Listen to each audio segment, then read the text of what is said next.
온 세상에 페미를 붙이자. 네, 구독자에게 100% 묻어가는 방송. 안녕하세요, 페미무따입니다. 근데 우리 박수 치는 거하고 인사가 뭔가 하나를 어. 몰아서 해야 되지 않을까. 아, 그래요? 얼른 경심년대 건스택입니다. 네, 사드람 FM 장수정입니다. 반갑습니다. 아, 이거를 몰아서 하자는 거죠? 네. 중간에 박수가 들어가니까 어색하다. 뭔가 어색해. 그렇군요. 다음엔 좀 순서를 바꿔서 해보죠. 네, 그러시죠. 네. 오늘은 저희 지금 몇 시간째 못 자고 있다고요? 한 36시간 넘게. 36시간째 못 자고 있는 건스택님과 어제 숙취로 시달리고 있는 장수정과 함께 하겠습니다. 네. 오늘 진짜 방송을 거의 준비 안 했어요. 아, 날방송. 이런 얘기를 하셔도 되나요? 방송인데 그래도. 그래도 좀 준비됐다. 이 정도. 여러분이 되게 얼마나 준비 안 했나 보자 이러면서 이제 준비를 안 하면 어느 정도 방송이 나오는지 이제 확인하실 수 있다. 이런. 아, 참 그렇습니다. 이게 무슨 일이야? 이거. 그렇게요. 네. 근데 또 그 사이에 많은 일이 있었죠. 또 사이에 일주일 사이에. 그쵸. 우리 지난번 방송에서 왜 윤석열 대통령 언제 나가냐. 라고 했는데 방 빼야지 왜 안 빼냐라고 했었는데 그주 금요일에 나갔죠. 네. 오후 5시 그 한남동 바쁜데 바쁜 가장 붐빌 때 사람들 퇴근하는데 골라가지고 그때 이사를 하셨더라고요. 대단하죠. 어쨌든 그래서 그때까지 여사랑 같이 맞아. 김건희 여사랑 같이 찍힌 사진이 또 공개가 돼가지고 이사한다는 그것까지 좋았어요. 밝은 얼굴이 되게 기억에 남더라고요. 이사 간다는 건 좋았는데 그 입이 떨어지는 순간 화가 나기 시작했어요. 진짜. 네, 그님이 나라와 국민을 위한 새로운 길을 찾겠다라고 이야기를 했고요. 그리고 이제 아크로비스타에 도착한 다음에는 어차피 5년 하나 3년 하나 똑같다. 난 이기고 돌아왔다. 네, 뭐 이런 이야기를 했습니다. 네, 이게 전형적인 이제 뭐랄까요 정신승리죠 이게. 그래야지 이제 자가 발전을 해야지 우리가 또 계속 지치지 않고 살아갈 수 있기 때문에 나는 가끔 그런 걸 되게 잘하시는 분인 것 같아요. 나는 그가 술을 너무 많이 마셔가지고 내 기능이 살짝 근데 떨어진 게 아닌가. 어쨌든 한동안 안 먹어서 조금 피부도 좋아지고 막 그랬었는데 이제 나가시면서 다시 술을 많이 드시고 그러니까 뭐 중간에 뭐 요리사도 불러서 만찬하고 그랬다면서요. 그죠. 네. 진짜. 어쨌든 그것도 세금으로 했다 이런 보도들이 있었고 그 증빙 안 해도 되는 돈이라면서요. 특활비. 그러니까. 네, 증빙 하나도 안 해도 돼가지고 이거는 막 쓰는 거죠. 네, 그냥 쓰는 돈인 거죠. 되게 그런 부럽습니다. 생각 자체가 되게 되게 혁신적인 생각인 것 같아요. 이제 우리 나가니까 파티나 하자. 다 와. 다 오세요. 전환길도 오고 다 와. 요리사 부르고 막 사진 찍고. 그러니까. 윤상현 씨도 가서 사진 찍고 막 그러셨던데. 맞아요. 그쵸? 셋이서 이렇게 해서 사진 찍었잖아. 맞아. 윤석열 대통령이 되게 해맑아. 얼굴이. 그러니까 그런 걸 좀 되게 배우고 싶어요. 그런 해맑음. 술 너무 되게 많이 마셔서 내 기능이 살짝 떨어지면 거의 아이들이 되게 해맑잖아요. 그쵸. 그런 고민 그런 없이. 정도의 해맑음이야 지금. 그래서 자긴 감옥에 안 갔으니까 괜찮다 아직 이런 그러니까, 건가? 그러게요. 어떤 생각인지 모르겠지만 분석을 누가 좀 해주셨으면 좋겠다. 저런 인간형은 어떤 느낌인지 궁금해요. 진짜. 사람들 뭐 리플리 증후군이다 이런 이야기를 하기도 하더라고요. 진짜 그렇게 믿는다. 그래요. 네. 이게 왜 내란이지? 이런. 아니, 자기는 그냥 경고용으로만 개엄한 건데 이게 왜 내란이라고 나는 하지? 이런. 피해를 주지 않았다. 이게 일관된 지금까지 계속 그쵸. 되고 있는 생각인 거죠. 그래서 이번에 형사재판에서도 딱 그 논리였던 거잖아요. 자기는 국회가 해제한 거 바로 즉각 수용했는데 이게 뭐 문제냐? 이게 왜 문제지? 그리고 되게 재밌는 표현이 있었는데 검사들이 그 공소장을 쓰잖아요. 그거 보고서 뭐라고 얘기했냐면 조서를 모자이크식으로 붙인 수준이라고 얘기했어요. 모자이크? 모자이크로 다 붙였다. 어. 붙여가지고 이거 자기 혐의를 구성했다 이런 거였는데 자기도 검사였잖아. 진짜 이런 말을 이렇게 아무렇지 않게 할 수 있는. 신뢰하지 않는. 그러니까 자기 자신이 아닌 거, 자신의 외부의 거는 김건희를 빼고는 거의 다 뭐야 뭔데 그 후보 시절도 훨씬 더 전에 10년 전에 또 영상이 공개가 됐잖아요. 뭐 비켜 막 이런 식으로 하는 또 영상이 공개가 됐는데 그게 되게 한결같이 자기 빼고는 다 그냥 맞아요. 그러니까 아무것도 이게 아닌 걸로. 내 편과 내 편이 아닌 사람을 정확하게 구분하잖아요. 이번에도 그 나경원인가? 만나가지고 나경원 아니었는데 김문수였나? 만나가지고 그 차기 대선 후보자를 만나서 중요한 건 충성심. 충성심이 중요하다. 옆에 둬야 이런 얘기를 된다. 했었죠. 충성심에 대한 걸 되게 강조했는데 딱 그 기준인 거죠. 내 편 아니면 다 적이야. 다 저기다. 그러니까 지금 이 자기 공소장을 구성한 그 검사도 저기. 실무적이 아니니까 실무적은 아니니까 적이다. 저기다. 이런 인식이 아닌가. 그러네요. 그래서 뭐 충성심, 그러니까 어떤 식으로 세상을 보고 있는지를 계속 우리가 윤석열을 통해서 보면서 되게 놀라고 있죠. 다들 놀라고 이렇게까지 뻔뻔할 수 있구나. 뭐 지난번에 한덕수 얘기하면서 또 헌법재판관들 임명한 거 그거 보면서도 놀랐는데 또 그 다음 주에 더 놀라운 사건들이 다음 주에 뭐가 또 나올. 이제 끝났다고 생각했죠. 탄핵됐으니까. 근데 끝나지 않았어. 끝나지 않았어. 그리고 이제 시민분들이 다시 나오셔서 또 집회 다시 하시고 지금 그러고 있죠. 구속하라고 네. 시위를 하고 있죠. 맞습니다. 예. 그 편하게 쉴 수 없는 절대 주말에 편하게 쉴 수 없는 그런. 그리고 지난주 것들 토요일에는 세월호 집회가 맞아요. 있어가지고 그것 때문에 더. 그렇죠. 11주기를 맞아서 또 그 집회랑 같이 또 진행됐었고요. 이번에 그 사저 나가시면서 그 한겨레 기사가 있잖아요. 네. 쓴 거 있잖아요. 그 캣타워 500만 원, 네, 맞아요. 욕조 2천만 원 이거. 맞아요. 이거 보셨어요? 이 기사? 봤습니다. 예. 우리 고양이 키우는 사람들한테 되게 예민한 문제야 캣타워. 캣타워. 나는 그렇구나. 500만 원짜리 캣타워가 뭘까라는 생각이 좀 들었어요. 뭘까요? 금치를 했나? 그게 그 전 공간을 고양이가 놀 수 있는 걸로 이렇게 놀이터로 만들면 그게 500만 원 정도가 된대요. 그러니까 캣타워 하나가 아니라 그렇게 뭔가 전체 구조에서 뭔가 위로 막 사다리도 있고 그런 거 뭐도 있죠. 있고 예. 이런 것처럼 전체를 꾸며놓으면 그게 500만 원이라고 하는데 근데 정치평론가들은 이거는 리베이트를 뺐나? 이런 뒤로 그러니까 뭔가 꽁쳤다 이런. 그냥 싼 캣타워를 하고 500만 원이라고 부풀려서 네, 뭐 그런. 했다. 뭐 그런 얘기도 나오고. 근데 이게 어쨌든 세금으로 산 건데 사저로 가져간 거잖아요. 그쵸. 그래서 논란이 더 되는 것 같아요. 맞아요. 지금 그걸 가져가서 집에 가져가서 문제가 된 나 거죠. 너무 궁금한데 500만 원짜리 캣타워 뭔지 오빠. 보고 싶다. 거기 기사에 나왔던 게 그게 아닌가요? 이렇게 양쪽으로 돼 있는 기사에 나온 그 사진이요? 사진, 그거는 일부. 일부다. 일부. 그렇군요.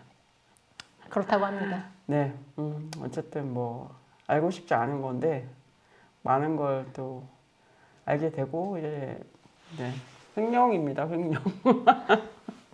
근데 저는 더 화난 거 있었어요. 횡령이야. 이번에 사저에서 늦게 나간 이유가 그 키우고 있던 반려동물 때문에 늦어졌다고 그런 거잖아요. 지금 18마리래요. 18마리? 18마리인데 그 중에 고양이가 5마리인 거예요. 근데 이거를 이제 다 데려갈 수가 없으니까 아크로비스타에. 그래서 그거를 입양을 지인들한테 보내느라고. 그래서 최종적으로 11마리인가? 데리고 갔는데 근데 너무 말도 안 된다고 생각했어. 이게 무슨 입양이야. 이거 파양이지. 이거 파양이지 무슨 입양이야.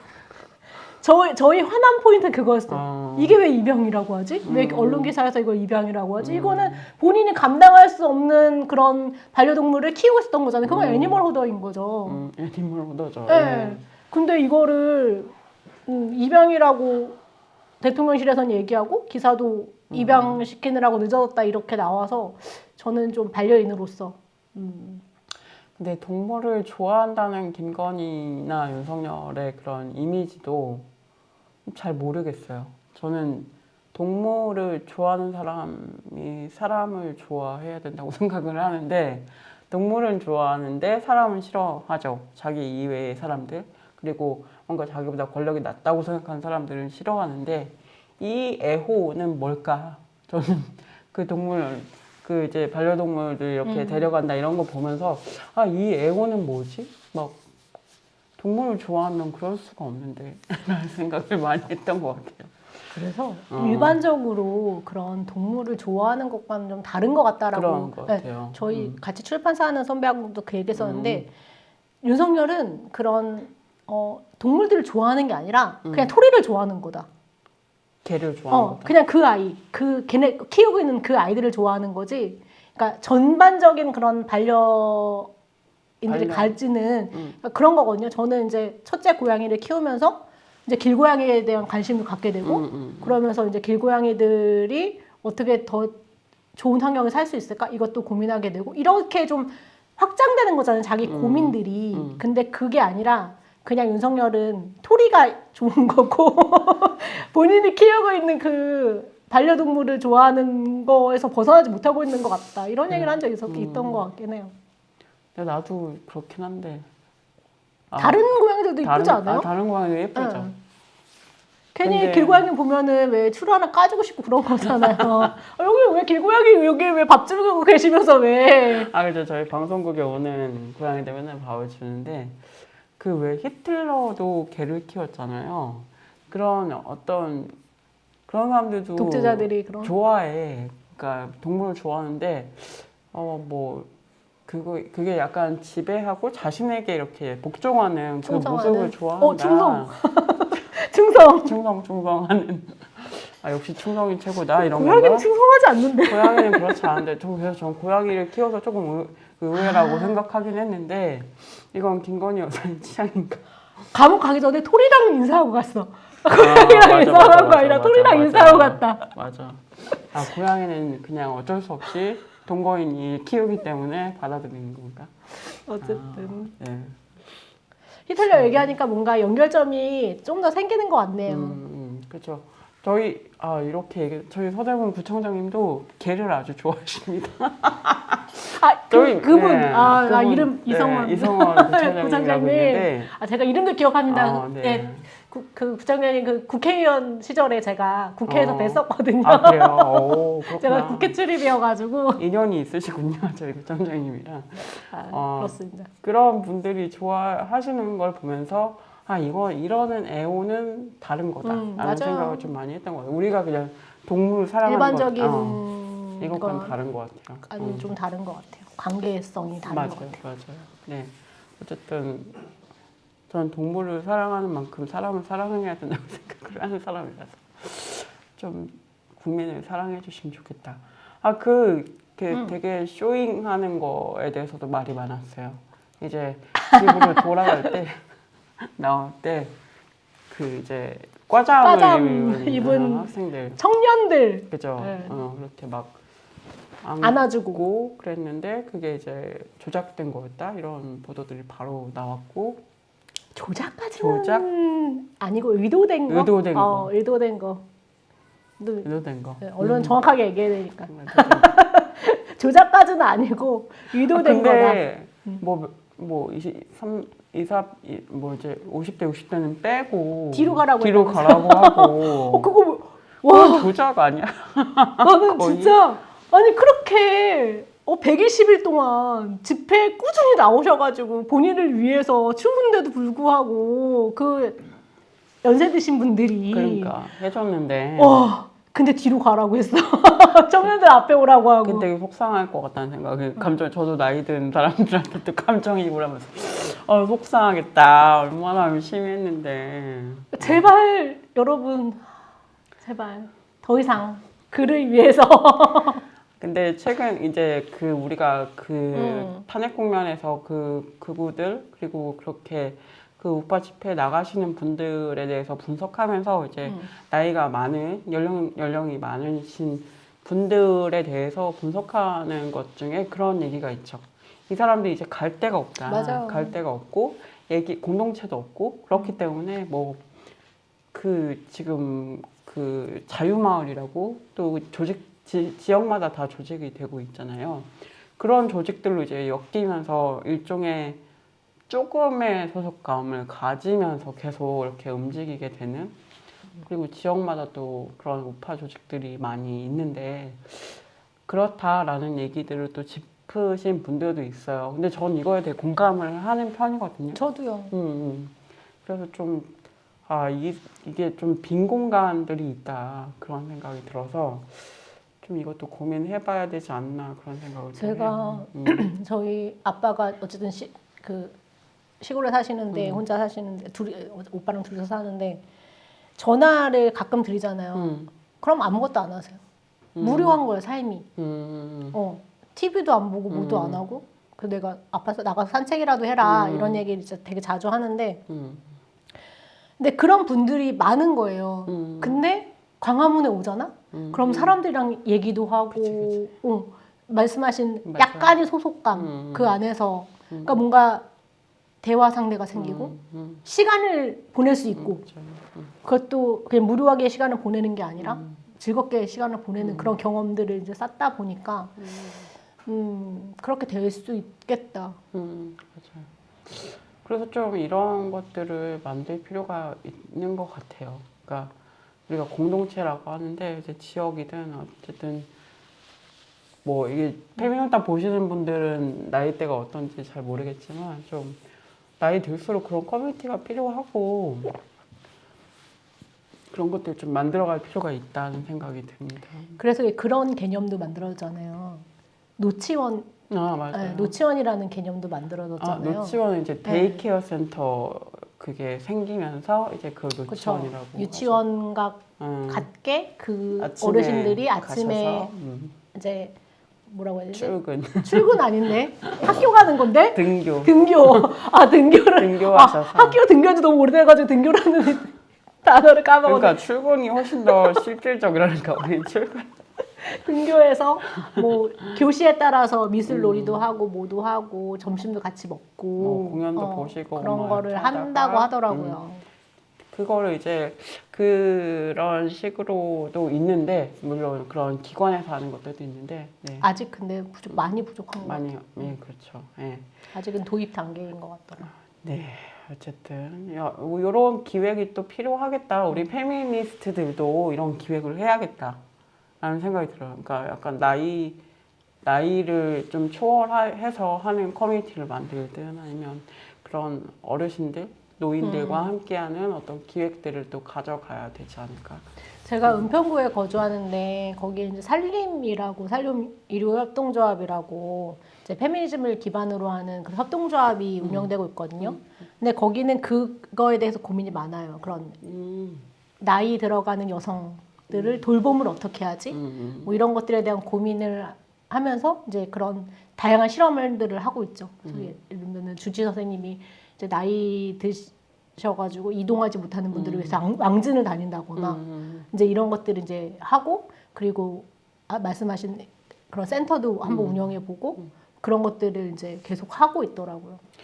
저는 근데 그것 여성들 커뮤니티도 되게 중요한데 남성들이 저희 그 남편도 보니까 사람을 안 만나요. 그분 거의. 왜? 그분 진짜 되게 사람들 많이 만나는 사람 아니에요? 그러니까 우리는 일이 이제 저희는 이제 일로 만나는 일로 거다? 만나는 사람들인데 사람을 정말 안 만나고 저는 주변의 남성분들 봐도 점점 사람을 안 만나시는 것 같더라고요. 근데 여성들은 나이가 들수록 사람을 많이 만나거든요. 친구들이랑도 자주 놀러 다니기도 하고 저희 어머니도 그런데 저도 그래도 계속 사람들 만나고 뭐 모임도 하고 그런데 진짜 안 만나거든요. 이게 전반적으로 그렇다고 들었어요. 왜 그러지? 그리고 전반적으로 그렇고 그리고 남성들의 자살률이 훨씬 높잖아요.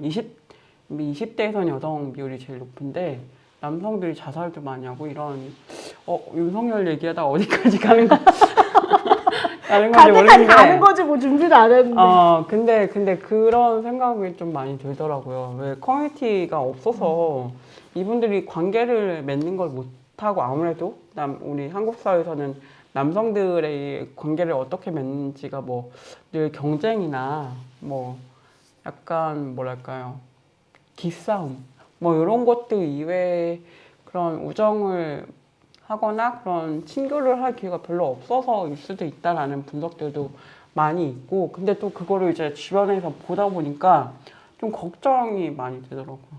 근데 저는 그런 당연히 걱정해야 되지만 왜 노인들이 성별에 따라서 어려움을 겪는 게 다르잖아요. 네. 그러니까 남성은 말씀하신 외로움이나 그 소속감 없는 것들 때문에 이제 그런 것들 자립할 수 없는 것도 어려움을 겪고 여성은 빈곤의 문제인 거죠. 그쵸, 경제적인 어려움의 문제인 건데 근데 그동안 정치나 사회적으로 노인에 대해서 이야기를 할 때 노인의 그런 어려움이나 그런 것들을 해소해야 된다고 했을 때 또 남성 중심적으로 맞춰왔던 거잖아요.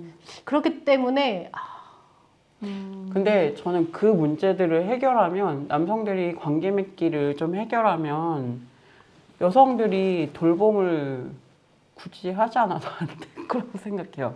그러니까 남성들이 교류하지 않고 만나지 않고 자기들 스스로 뭔가를 하지 않기 때문에 이 여성들이 가서 계속 밥을 차려야 되고 그러니까 막 저희 저도 지역에서 활동하면 다 6시면 다 들어가세요. 밥을 차리러. 뭐 모임을 하다가도. 뭐 이런. 그러니까 남성들 문제를 해결하는 것과 여성들 문제를 해결하는 게 배치되는 경우도 있어요. 그런데 연결되어 있는 부분들 좀 찾을 필요도 있지 않을까라는 생각을 저는 합니다. 중요하죠. 예. 근데 이제 그런 그게 너무 그렇게 중심적으로 네. 가는 게 그리고 사실은 그 여성들이 경제적으로 자립돼 있다면 선택지가 있는 거잖아요. 이혼할 수도 있고 혼자 살 수도 있고. 그렇죠. 근데 그 시간에 또 밥을 하러 가야 되는 이유가 있는 거잖아요. 그죠. 그러니까 말씀하신 것도 다 맞고 그거와 함께 뭐 같이 고민해야 되는 여러 가지 주제들인 것 같아요. 맞습니다. 네, 어쩌다 보니 이렇게 윤석열 씨 얘기를 하다가 이렇게까지 왔는데 근데 윤석열은 국힘한테 버림받은 것 같긴 해요, 이제. 그렇지, 당연히. 네. 얼마나 빨리. 근데 유승민 의원 사퇴했잖아요. 실망. 근데 사퇴했는데 국힘 경선에 안 나간다는 국힘 거지. 경선에 안 나가겠다 대선에 이거죠. 나가지 않겠다는 건 아닙니다. 아니군요. 네. 갑자기 그래서 저는 그 타이틀만 보고 역시 역시 뭐? 제가 유승민 의원에 대해서 좀 하고 있는 생각이 있는데 뭐예요? 나 궁금해. 좀 약간 뭐 끝까지 밀고 가는 힘이 좀 약하시지 않나라는 생각을 하고 있었어요. 그건 안철수 아닙니까? 안철수는 생각해보니까 제가 안철수에 대해서 별로 생각해본 적이 안철수의 별칭이 왜 철수인데며. 죄송합니다. 철수한다 이런 건데. 안철수 죄송합니다. 네. 근데 어쨌든 조금 더 강하게 나갈 수 있는 국면에서 되게 유하게 푸시는 면이 있어서 이번에도 혹시 벌써 포기하시나 이랬는데 아니더라고요. 네, 다행히. 아니고 그 같이 참모로 일하시는 분이 바로 전화되잖아 언론사에. 아니다. 아니다. 국힘 경선에 안 나가는 거다. 국힘 경선. 네, 바로 정정했다고 하더라고. 그래서 경선판이 지금 뭐 계속 오세훈 시장도 사퇴를 해서 지금 너무 속상 진짜 짜증나. 진짜 서울 시민들 진짜 너무 속상해. 지금 되게 짜증나 있어 지금. 이번에 빨리 가셔길 바랬는데 더 큰 물로 가시길 바랬는데 1년 동안 공백이길 바랬는데. 네, 오세훈 시장 이제 아쉽지만 네 저희 뜻대로 되지 않았습니다, 여러분. 나 서울 시민인데 사퇴하셨습니다. 네. 너무 아쉽습니다. 네. 어떻게 저는 큰 꿈을 펼치시길 바랬는데 진짜. 아니 어떻게 모두 다 외면할 수가 있어. 국힘의원들 너무한 거 아니야? 아니 기자회견 한다고 했는데 출마 기자회견 한다고 했는데 현역 국회의원들이 못 온다 그러면 어떡해? 진짜 눈물이 날 것 같네요. 아 진짜 한덕수 진짜 한덕수 어떻게 해야 됩니까? 왜 한덕수 한덕수 씨는 진짜 나가시는 걸까요? 모르겠어요. 어떡하려고 그 아니 정책 평론가들 얘기 들어봐도 반반이라는 얘기가 가장 많긴 한 것 같아요. 근데 계속 근데 말도 안 되지 않아요? 본인이 다 룰을 세팅한 거잖아. 대선 그죠. 이거를 만드는 그걸 다 틀을 만들었는데 본인이 선수를 뛴다고? 아니 근데 뭐 안 하겠죠. 설마 안 하셔야죠. 안 하시겠죠. 네. 근데 되게 얄미운 것들이 그런 거예요. 그 지난주 금요일부터 그 여론조사에 잡히기 시작했거든요. 맞아요. 네. 네. 갤럽에서 2%로 잡혔대요. 근데 갤럽은 좀 주관식이라서. 그 얘기해주는 사람들 집계한 게 2%인 건데 내가 괘씸하다고 생각하는 건 리얼미터야. 왜 리얼미터 뭐 했어? 월요일에 거기는 문항을 넣어서 설문조사를 돌려요. 한덕수를. 여론조사를. 그래서 한덕수를 넣어서 돌린 거예요. 그래서 8.2%인가? 받았어요. 리얼미터가 그 넣을 수도 아니 넣으면 안 된다. 사회적 책임 이런 걸 좀 얘기하면서 그래도 본인은 언론사가 아니더라도 어쨌든 여론에 되게 영향을 많이 미치는 그런 데서 되게 책임성을 가지고 일을 해야지. 지금 이거 틀을 만드는 사람, 이거 관리하는 사람한테 사람을 거기다가 딱 넣는 게 그러게요. 말도 안 된다고 생각하고 이게 리얼미터나 여론조사 업체들이 문제인 게 저기 때부터 시작된 거예요. 그 윤석열 때부터 시작된 거예요. 그 검찰총장 시절에 대선 후보자로 계속 이름을 거론하면서 띄웠거든요. 그리고 결국 대통령 만들었잖아요. 리얼미터가 만들었다. 리얼미터가 아니라 그때는 여론조사 업체를 다 이제 뛰어들었고 네. 그 당시에 제일먼장은 그 리얼미터 아니었습니다. 네, 어쨌든 권성동이 오늘 아침에 한덕수 출마 안 한다라고 했다는데 이제 오늘 결정을 하셔야 된다고 했죠. 국힘 경선. 국힘 경선에 참여하려면. 근데 국힘 경선, 국힘 그 지도부들이 생각하는 거는 국힘 경선에서 누가 이기던 한덕수를 꼬셔가지고 한 번 더 한다. 이 경선 그 노무현 시절 했던 것처럼 노무현 대통령 됐던 그 시절처럼 정몽준이랑 이렇게 했던 것처럼 그런 경선을 다시 한 번 한다 이런 거를 꿈꾸고 계세요. 그래요. 네, 그래서 오늘 권성동이 얘기한 거는 아무런 영향가 없는 말이고 어쨌든 무소속으로 출마하는 것도 상상해 볼 수 있나요? 그러면 한덕수 유승민도 지금 그렇게 출마해 볼 수 있다라고 하는 거여서 그러니까 만약에 그런 판이 만들어지면 유승민도 그 판에 들어가겠다는 거지. 국힘 경선에 들어가지 않겠다. 굳이. 보수 틀에 들어가겠다. 굳이 그러지 않겠다.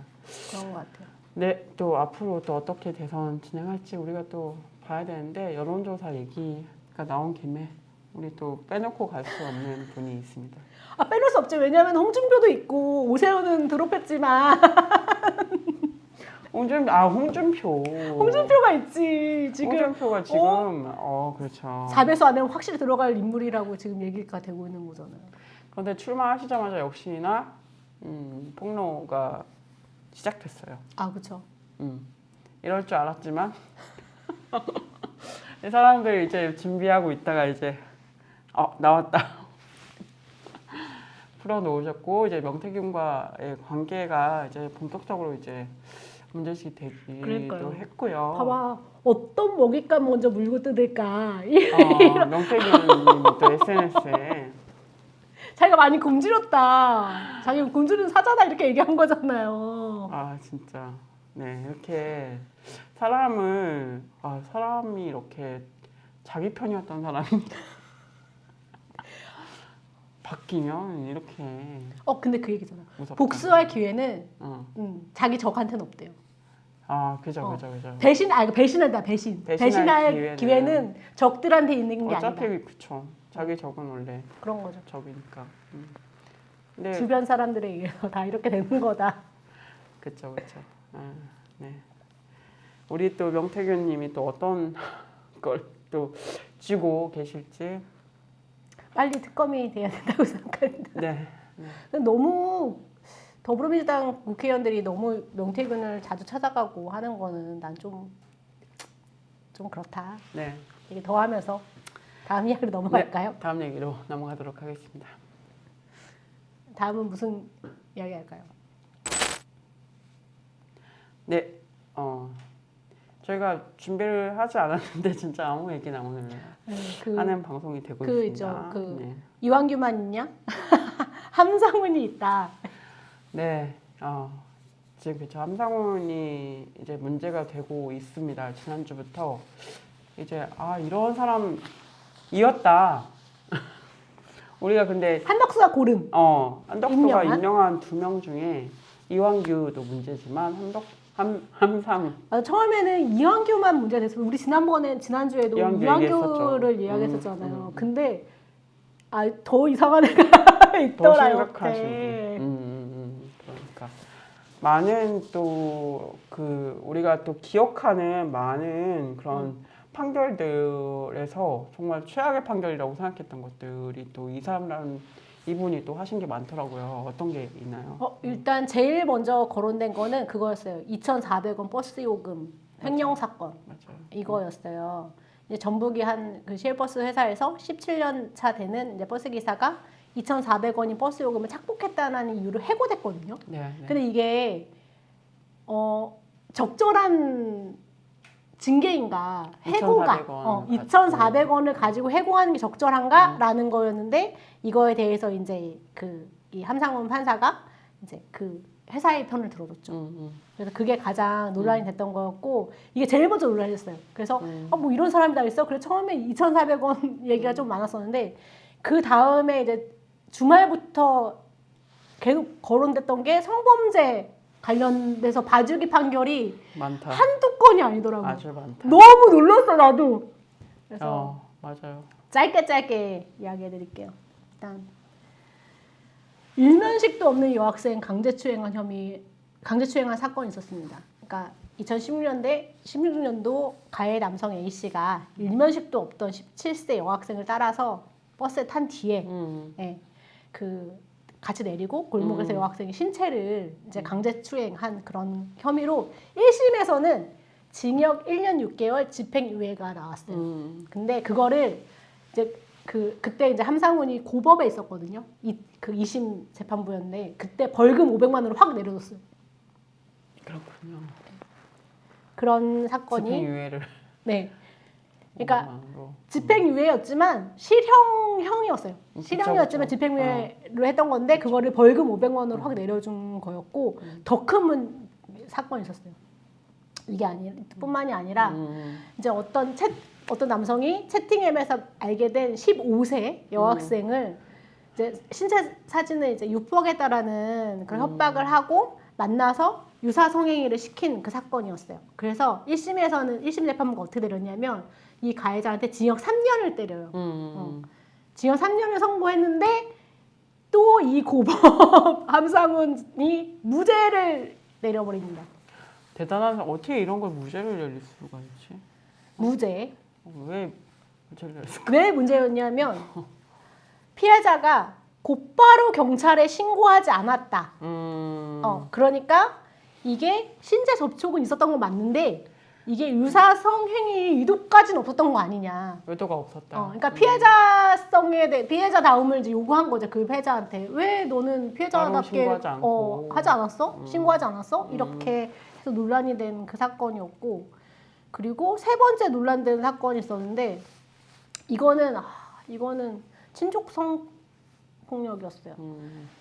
2017년도 친딸한테 만 13세부터 5년 가까이 성폭력을 저지른 사람이 이제 잡힌 거예요. 그래가지고 어떤 판결을 내렸냐면 징역 6년의 실형을 선고했거든요. 그러니까 이거는 빼도 박도 이건 집행유예 없음.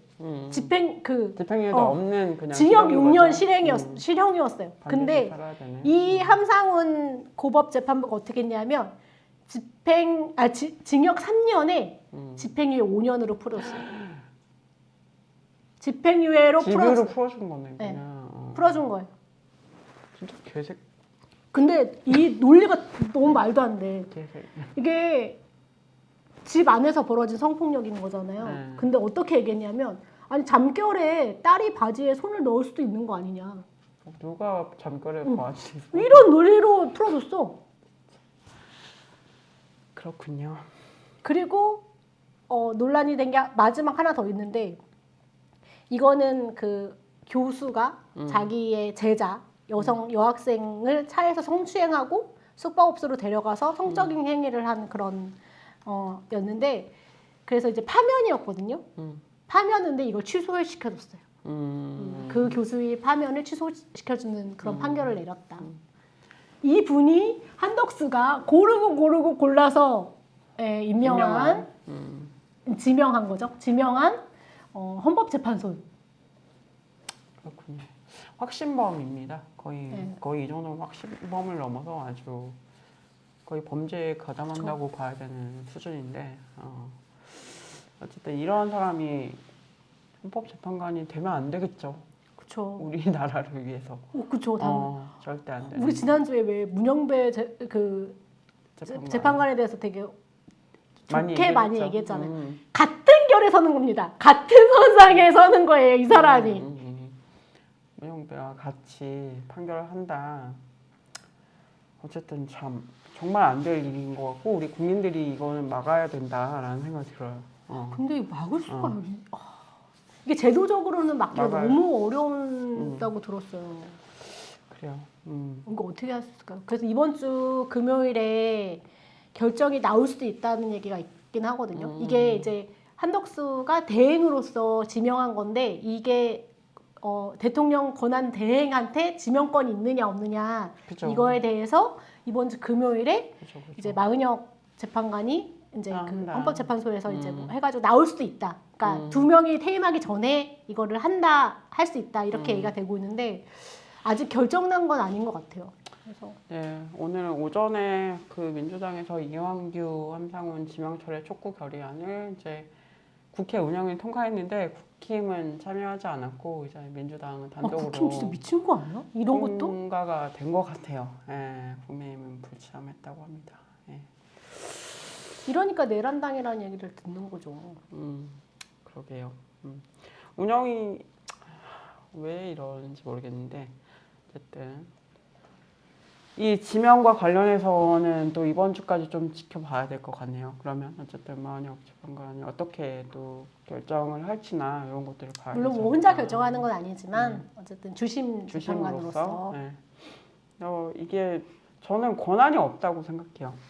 확실하게. 그 저번에도 제가 장난처럼 말씀드렸는데 이게 대행이 임명을 할 수 있는 권한은 대행은 기본적으로 대신해야 될 어떤 사무들을 대신하는 게 대행이지 결정 이거는 대통령 몫에 그 새로운 어떤 결정을 세우는 거잖아요. 그거는 할 수 없는 거라는 생각을 들고 또 많은 분들이 아마 그렇게 생각하시고 계신 것 같은데 이 권한이 어떤 때는 한덕수 어떤 때는 권한이 없다 임명할 수 없다 이러다가 갑자기 임명을 또 말을 바꿔서 하면서 이거는 말이 안 되는 상황이고 저는 헌법 위반이다라고 생각을 합니다. 근데 그런 논리도 있긴 한 것 같아요. 그러니까 한덕수 금요일에 좋은 결정이 내려지지 않는다면 그리고 이 권한쟁의 심판이나 이런 것들이 벌어지지 않았다면 이거는 임명되는 거 아니냐 그러면 그러면 권한 있는 거지 이렇게 해석하시는 분들도 계시긴 하더라고요. 그러니까 그 동안은 도덕상 안 해왔던 거다. 권한대행이 역할이 최소한으로 유지되는 선에서만 해야 된다라는 게 그거는 합의한 약속인 거지. 그게 딱 법으로 정해져 있거나 그런 건 아니었다. 그래서 아예 불가능한 건 아니다. 이런 주장도 있긴 하더라고요. 근데 그게 그런 논리를 누가 얘기할까요? 장성철 씨가. 네, 열심히 하시고요. 그렇습니다. 그래요. 예, 근데 어쨌든 통상적으로 왜 그렇게 해왔는가가 분명히 근거가 있어서 저는 그렇게 했다고 생각해요. 왜 적극적으로 권한을 행사하지 않는가. 그것도 일종의 합의된 어떤 합의에는 근거가 있거든요. 사실 우리가 그 대한민국 헌법에 근거해서 지금 운영이 되는 나라 아닙니까? 그래서 우리가 하고 있는 수많은 합의 사실 헌법의 기초에 있다고 생각을 해요. 그래서 서부지법을 들어가는 게 문제가 된 것도 그것 때문이고, 그리고 우리가 그냥 습관적으로 하는 모든 것들이 합의에 이뤄서 이루어진 건데, 그거를 왜 권한이 없는 것을 권한이 있다고 하면 안 되지 않을까. 대행한다는 것은 결정을 새롭게 한다는 의미가 아니거든요. 새로운 그 대행이라는 의미가 여러분 대행이라는 의미 찾아보세요. 대행의 뜻을 찾아보세요. 대행이 뭔가. 그런 주장도 있다는 거라서 그런 주장이 있어서 전 불안한 마음이 있다는 거예요. 그래요. 아 이번 주 금요일에 어떻게 나오지? 5명이 나올까? 그렇군요. 네, 뭐 한번 지켜봐야 될 것 같은데 저는 뭐 올바른 판결이 이루어질 거라고 생각을 합니다. 네. 그래야죠. 진짜 네. 안 그러면 진짜 한국 망하는 겁니다. 아수라장 됩니다. 네, 이렇게 또 사실 저번에 우리 그거 탄핵 결정 날 때도 그 걱정을 했었잖아요. 아 진짜 이렇게 되면 만약에 인용이 안 되면 아수라장 된다. 그런 걱정을 제일 많이 하셨을 거예요. 이게 우리가 뭐에 근거해서 판단을 하고 살아야 되는지 헌법에 근거해서 우리가 어쨌든 합의를 가지고 살고 있는데 그렇죠? 아 그렇죠. 그런 일은 일어나지 않을 거라고 생각합니다. 네, 저는 진짜 할 말, 전 다시 제 정치학 전공인데 다시 정치를 공부를 처음부터 다시 해야겠다. 네, 해이해졌어. 다시 해요. 요즘 막 법전도 다시 많이 읽으시고 막 필사하시고 그런 그쵸. 분들 많더라고요. 그러니까 맞아요. 새롭게 또 우리가 다시 법을 막 공부를 하고 있는 것 같아요. 많이들 해요. 헌법도 읽고. 맞아요. 이번에 그 재판 판결 나온 것도 판결문도 읽어보고. 그러게요. 네. 이렇게 또 공부를 하겠다는 그 의지를 계속 주시는 분들께 감사를 드리면서 너무 못된 것 같아 국힘이. 이거는 국힘 차원에서도 말도 안 된다고 뭐 같이 목소리를 내줘야 되는데. 기대가 없어요. 저는 별로 기대가 없습니다. 지금 빨리 해체를 해야 될 당이다. 강제 해산할 수가 없잖아요. 이거 우리 예전에 해산한 적이 있었는데 이게 또 안 될 것 같긴 하죠. 예전에는 아 그때 반대했잖아. 아 그때 반대했잖아요. 반대했죠 그때는. 통합진보당 해산하는 거 반대했잖아. 반대했지. 근데 국힘은 아니 전례가 있으니까 할 수 있지. 전례가 있잖아. 아 저는 국힘이 자연사하기를 계속 바랬거든요. 전례가 있다. 자연스럽게 사망하길 바랬는데 요즘에는 자꾸 그 마음이 바뀌어. 그냥 강제적으로 하고 싶다. 사망할 수 있게 할 수 있지 않을까 할 수 이런. 있는가 과연. 제 마음이 그렇다. 하지만 아직 저는 자연사를 바랍니다. 근데 저는 이제 지난주에 이재명 대표가 이제 출마 선언을 하면서 이렇게 영상을 이제 올리셨잖아요. 출마 선언을 영상 그 형태로 했는데. 그렇죠. 좀 약간이 센세이션했죠. 그렇죠. 그걸 보면서 되게 저희 그 과거를 좀 떠올려 보면 민주당은 늘 뭔가 좀 소수의 그런 포지셔닝이었거든요. 물론 정권을 잡은 적도 있었지만 소수의 포지셔닝이었는데 이번엔 좀 다수가 됐구나 이제 민주당이. 그렇죠. 이런 생각이 확실하게 그 선언을 보면서 들었고, 물론 뭐 전에 뭐 이제 이재명 대표가 우리는 이제 우파다 뭐 이런 또 그 선언을 뭐 이것도 나중에 좀 수정하긴 하시지만 그런 선언을 하실 때도 그래 이렇게 가는 것도 괜찮겠다라는 생각이 들었거든요. 왜냐하면 우리 뭐 저희 정치 체계에 대해서 되게 많은 지적이 있었지만 사실 그 분단 상황으로 인해서 사실 그런 뭐랄까요, 이념적으로 약간 왜곡된 것들이 있어서 우파라기보다는 극우이신 분들이 우파의 자리를 또 있었고, 국힘이 극우죠. 그러니까 국힘 이전에도 계속 뭐 그랬던 것 같아요. 그래서 좀 뭔가 건강한 토론이 안 된다는 느낌을 항상 받는데, 오히려 민주당이 우파가 되고 이런 그림도 괜찮겠다, 저는 좀 그렇게 생각을 계속 해오는 편이어서 참 괜찮은데 그래도 막 그랬는데 그러니까 놀란 거죠. 이번 국면에서 특히 이 탄핵 국면에서 이렇게 막 때려 부시고 막 이런 때려 부시진 않지만 막 나가서 막 이렇게 막 누워서 막 자기 몸으로 막 저항하고 국민 저항권 얘기하고 되게 소수파처럼 집회를 했던 거잖아요. 극우들이. 이 거의 최초로 보는 그런 장면이어서 전 되게 새로웠어요. 이제 이 우파들이 소수파가 됐구나. 드디어. 소수파 정치를 하고 있는 거죠. 지금. 그래서 보통은 그냥 집회를 하는 건 민주노총이나 그런 집회를 좀 강성 집회를 했었지. 그런 강성 집회를 우파들이 한 적은 별로 없거든요. 근데 박근혜 대통령 탄핵 이후에 꾸준히 집회를 해왔고 저는 그것도 되게 많이 봤거든요. 그래요? 네, 그 태극기 집회 진짜 많이 봤거든요. 태극기 집회 그쵸. 네, 그때부터 이제 시작이 됐던 거라고 저는 생각이 들고 이번에만 막 딱 드러난 거다 이렇게 생각하지만 그 양상이 좀 더 이제 폭력적으로 변하긴 했지만 그때부터 된 게 아닌가. 근데 이제 그때는 그래도 지지를 많이 받았잖아요. 상대적으로. 뭐 물론 뭐 그게 25% 이 아스팔트 지지층이 있다고 늘 얘기를 했고 근데 지금 25%일까? 라는 생각. 지금 30% 넘잖아요. 30% 넘는다고요? 네, 국힘 네. 지지율이. 근데 이번에 우리가 그 선거를 했잖아요. 보궐선거를 했잖아요. 그때 어떻게 나왔냐. 이걸 보면 완전 그래도 뭐 근소한 차이로 지거나 이길 수도 있겠다라고 생각했던 자리에서 막 20% 이렇게 차이 나는 정도로 지금 수치화돼서 나타나고 있는데 저는 그게 이제 지금 나타나고 있는 지지율과 괴리가 있을 거라는 생각이 들어요. 그러니까 실제적으로 선거에서 그렇게 표현이 돼버렸고 뭐 그래서 좀 이건 지지율 진짜 25% 30% 맞나 이건 좀 봐야 된다고 생각을 하거든요. 그러니까 뭐 어떻게 생각하실지 모르겠는데 저는 전형적인 소수파 정치를 지금 하고 있고 제가 그 국힘의 어떤 이 내란 이후의 흐름을 보면서 했던 생각은 집권을 포기했구나라는 생각이었거든요. 이번엔 포기했겠죠.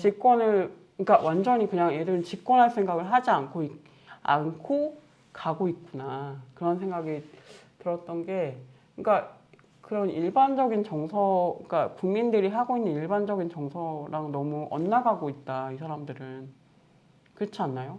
그러니까 뭔가 근데 이게 세계적인 현상이어서 뭐라고 얘기할 수 있지? 저는 3년 뒤에 다시 평가해야 된다고 생각해요. 그래요? 그러니까 국힘에서 바라보는 거는 지금 당장 대통령 선거가 아니에요. 음. 다음 3년 후에 그렇죠, 치러질 그렇죠. 총선이란 말이에요. 근데 그렇죠. 그때 얘네가 어떤 계산을 하고 있냐면 분명히 이재명 정권이 탄생하면 3년 내에 얘는 엄청 지지율 떨어질 거고 힘들겠죠. 못할 거다. 그럼 우린 그때 살아날 수 있다.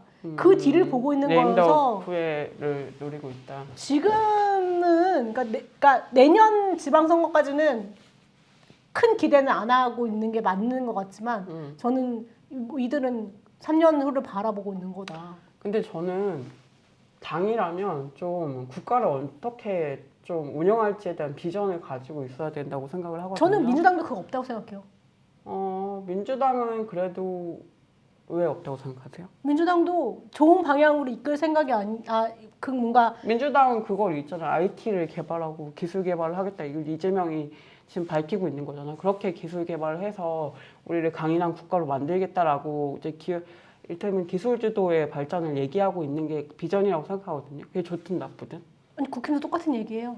국힘은 근데 똑같은 얘기예요. 국힘은 오히려 근데 과방위에서 AI 기본법 왜 통과 안 시키냐라고 얘기했던 게 국힘 의원들이었어요. 최민희 의원한테 막 들이받고. 근데 지금 이제 정치로서 보여주는 게 아니잖아요. 말은 그렇게 하지만 지금 이 정치적인 뭐랄까요 퍼포먼스가 정말 설득력이 없다는 거죠. 국힘은 지금 상황에서 한덕수가 그 뭐죠 누구야?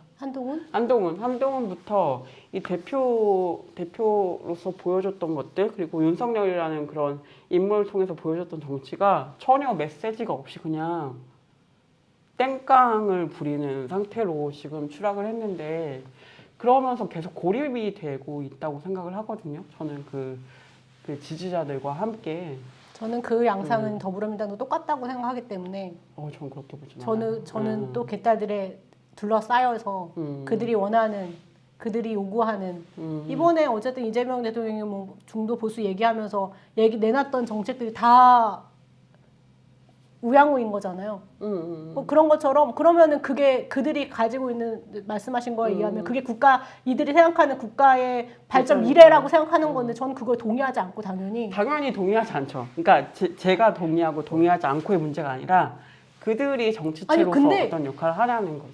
그런 정도의 비전은 국힘도 가지고 있다고 저는 생각한다는 거예요.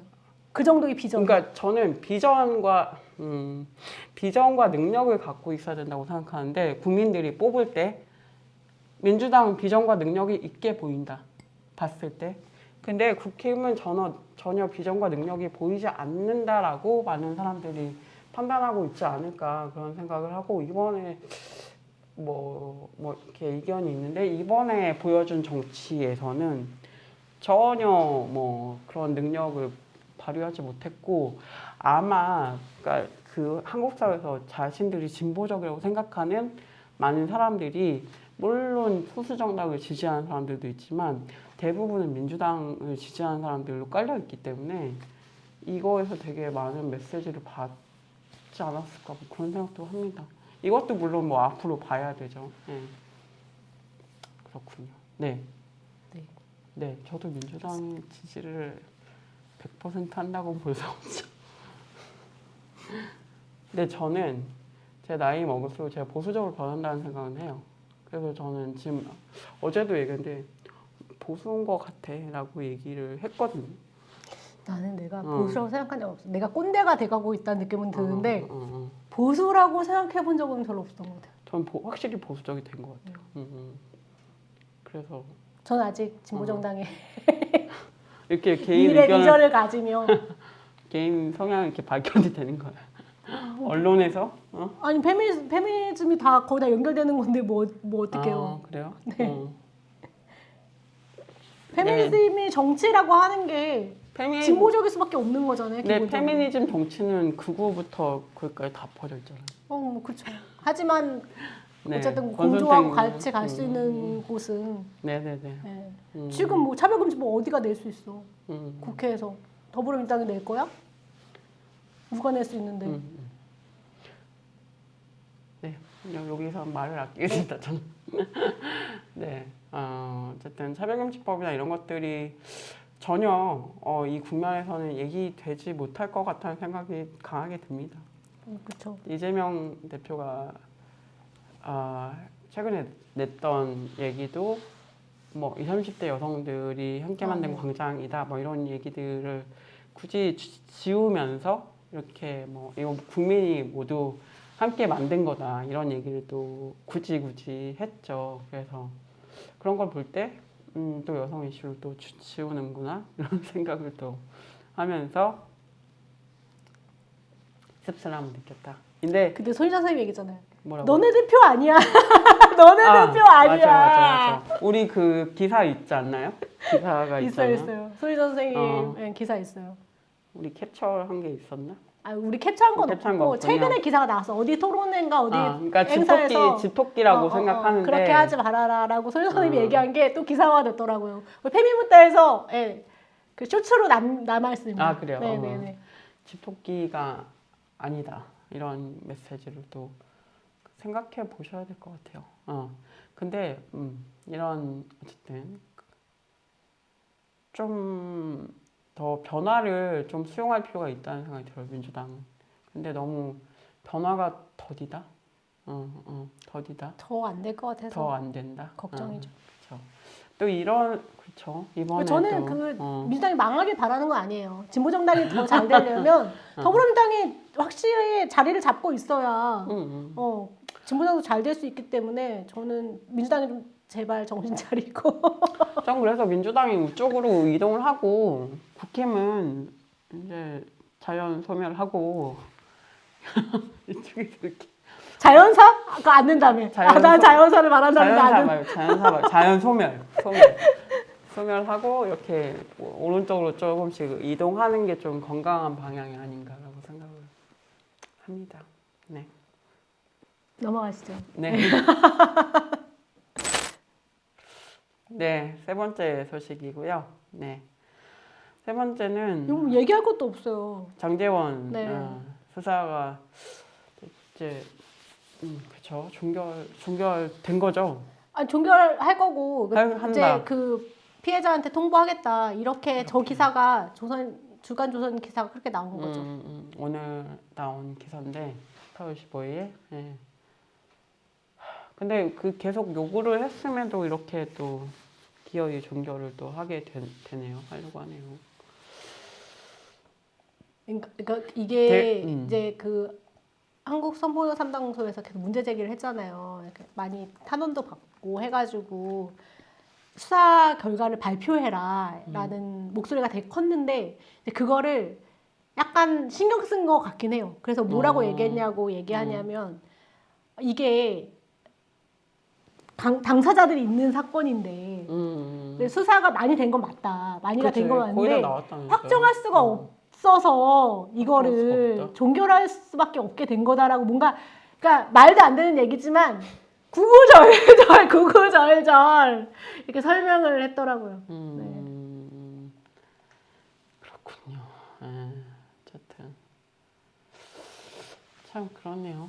그러면 이런 거 어떻게 법으로 만들어야 되나? 이거 어떻게 해야 돼요 이거? 그러니까 이거를 좀 강력한 뭔가를 또 준비를 해야 되지 않을까? 이거는 너무 지난주에도 얘기했지만 하든지. 너무 말이 안 되는 거예요. 이게 피해자 중심 원칙과 완전 반하는 형태의 수사이기 때문에 그러니까 종결 이런 형태로 끝나는 거기 때문에 이거는 피해자한테 제2의 고통을 주는 그러니까요. 형태이다. 이게 말도 안 되는 이렇게 되는 거여서 이런 것들 어떻게 바꿔놔야 될지 좀 고민이 되긴 하더라고요. 그러니까 말입니다. 지난번에는 이제 목소리를 냈지만 어떻게 법 제도화할지를 더 고민해야 되는 주제인 것 같아요. 이 주제는. 맞습니다. 네.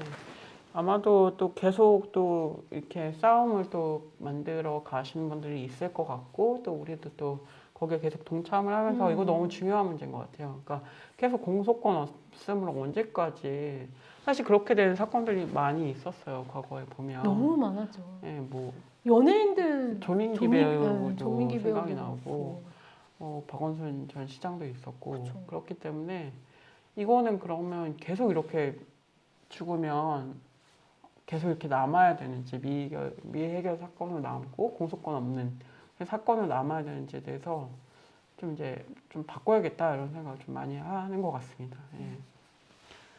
네. 이게 되게 불합리해요. 왜냐하면 그때도 장제원 사망 이후에 국힘에서 제일 먼저 나갔다는 게 고인에 대한 명예훼손 하지 말아라 이런 거였다는 거잖아요. 근데 우리나라에는 명예훼손 제도가 너무 촘촘하게 있어. 사자에 의한 명예훼손 사자 이것도 명예훼손. 있거든요. 맞아요. 그러니까 그러니까 이런 일이 발생했을 때 피해자가 자기의 그 피해 사실이나 그런 것들을 이야기하더라도 우리나라는 사실적시도 문제가 있지. 그렇죠. 그리고 사자 명예훼손도 있지. 이게 촘촘히 다 문제가 될 수 있기 때문에 이런 것도 당연히 바꿔야 되지만 말씀하신 것처럼 이제 공소권 없음이라고 하는 그런 것들을 어떻게 우리 사회가 바꿔낼 것인가도 관심을 가져야 된다. 그렇죠. 예, 명예훼손 폐지는 꼭 명예훼손 올해 하실 건가요? 했으면 좋겠어. 선생님이 하신다. 아니 우리는 계속 얘기하고 있어. 명예훼손 피해자 비범죄해야 한다고 형사법으로 이거 처벌하면 안 된다고 계속 얘기하고 있긴 한데 네, 어렵습니다. 국회의원 누가 받아주지? 법안 발의해야 쉽지 되는데. 않을 것 같은데. 그렇습니다. 네네네. 어쨌든 이런 흐름들이 있습니다. 오늘 또 이렇게 지난주와 이번 주까지 이어지는 또 얘기들 또 해봤고요. 네. 그렇죠. 여러 가지 사건들이 있었고 탄핵 이후에 또 정말 요동치고 있는 국면. 그러니까 하루도 편할 날이 없습니다. 이제 대선판에서도 편한 것이 없고 탄핵에서 그 내란 세력들을 향한 이제 뭐 약간 그런 처벌이나 뭐 법적인 조치들이 지금 시작되고 있긴 하지만 그럼에도 여전히 반동이라고 해야 되나요? 반동적인 그런 일들이 계속 일어나고 있고 아 진짜 사람들의 뻔뻔함이 이렇게 뻔뻔할 수가 있구나 이런 것도 새삼 새삼새삼. 근데 그 제일 뻔뻔한 사람들이 고위공직자가 더 화가 나는 것 같아요. 맞아요. 그 본인이 가지고 있는 책임감, 무게감 이런 거와는 전혀 반대되는 행동을 하고 있기 때문에 일반 국민들이 더 화가 나는 것 같거든요. 맞아요. 일반 국민들이 국가에 대해서 느끼는 책임감만큼도 전혀 전혀. 느끼지 않고 있는. 오히려 국민들이 이렇게 나라가 돼서는 안 된다라는. 그래서 헌재도 찾아가고 모두 맞아요. 하고 탄원도 하고 생각해요. 모두 하고 있는데 정치인들 진짜 국무위원들 뭘 하고 있나요? 진짜. 이거는 교육의 실패입니다. 오늘 정책과 교육의 실패가 아닌가 그런 생각을 해보면. 지금 언론 미디어 쪽도 지금 엉망진창이에요. 그 이진숙 방통위원장 정치적 발언가. 근데 이게 고위직들이 나라를 위하지 않는다는 생각이 들 때 국민들은 어떻게 해야 되는가 좀 되게 고민이 되는 시기인 거죠. 물론 국민들은 더 국가를 생각하고 공동체를 생각을 하고 있지만 우리나라의 특성상 그러고 있지만 많이 하죠 국민들은. 국민들은 훨씬 더 많이 고민하고 있고 그렇지만 이 국민들의 인식과 이 고위직이라고 하는 어쨌든 권력에 가까운 사람들의 인식이 괴리가 너무 차이가 많이 난다. 이게 예전부터 문제였고 지금은 더더욱 문제인 것 같아요. 어쨌든 권력에 위에 있는 사람들은 상대적으로 또 돈이 많고 그런 상황에서는 그런 감각이 없이 사실은 잘하는 사람들 고생을 하지 않고 자기 공동체 자기 커뮤니티 이외에 어떤 사람들이 사는지에 대한 상상력이 없고 이런 사람들이 많기 때문에 점점 더 괴리가 되는 거 아닌가 이런 생각이 들고요. 옛날에는 왜 그런 거 있었잖아요. 그래도 또 꼰대 같은 얘기하자. 아까 꼰대 옛날 얘기했는데 얘기를 하는 게 꼰대가 아니야. 옛날에는 그런 얘기 있었잖아요. 우리가 방향이 다를 뿐 나라 걱정하는 거 똑같다. 그쵸. 그런 얘기가 있었잖아요. 근데 지금 그것도 아닌 것 같아요. 그게 아니죠. 그러니까 나라가 잘 되는 방향이 다를 뿐 우리 둘 다 나라를 걱정하고 하는 거다라고 하는 인식이 있었다면 지금은 전혀 그거와 어긋나 있다. 맞아. 그러니까 네, 그게 우울하게. 그게 전반적인 문제인 것 같아요. 미국을 봐도 그렇고 우리 모두의 문제. 트럼프도 유학생들 괴롭히고 있잖아 또. 네. 언젠가 또 트럼프를 한번 심한 얘기를 하고 싶지만 여기까지 하고요. 네. 어쨌든 저희 페미묻다 또 오늘 또 4월 15일 방송 여기까지 또 마무리하도록 하겠습니다. 좀 기쁜 소식들을 전하고 싶은데 그게 안 돼서 좀 아쉽네요. 네. 어떠셨습니까? 마지막 인사해 주시죠. 다음 주도 다를 것 같지 않다. 당분간. 지난주에는 막 이렇게 박수들 치고 그랬는데 그래도 탄핵돼가지고. 근데 사저에서 안 나간다고 해서 화가 났잖아. 그리고 바로 화가 났죠. 저희 계속 이렇게 업다운 하고 있는 방송입니다. 네. 저희가 또 다음 주에 또 약간은 피곤이 덜 쩌든 그런 느낌으로. 조금 더 준비하고. 피곤이 지금 너무 심한 상태로 지금 둘 다 있기 때문에 약간 더 밝은 얼굴로 여러분을 뵙도록 하겠습니다. 네, 시청해주셔서 감사하고요. 네. 온 세상에 페미를 붙이자. 네, 시청자에게 100%, 구독자에게 100% 묻어가는 방송. 지금까지 페미묻다였습니다. 페미묻다였습니다. 감사합니다. 좋아요, 구독, 알림 설정 해주세요.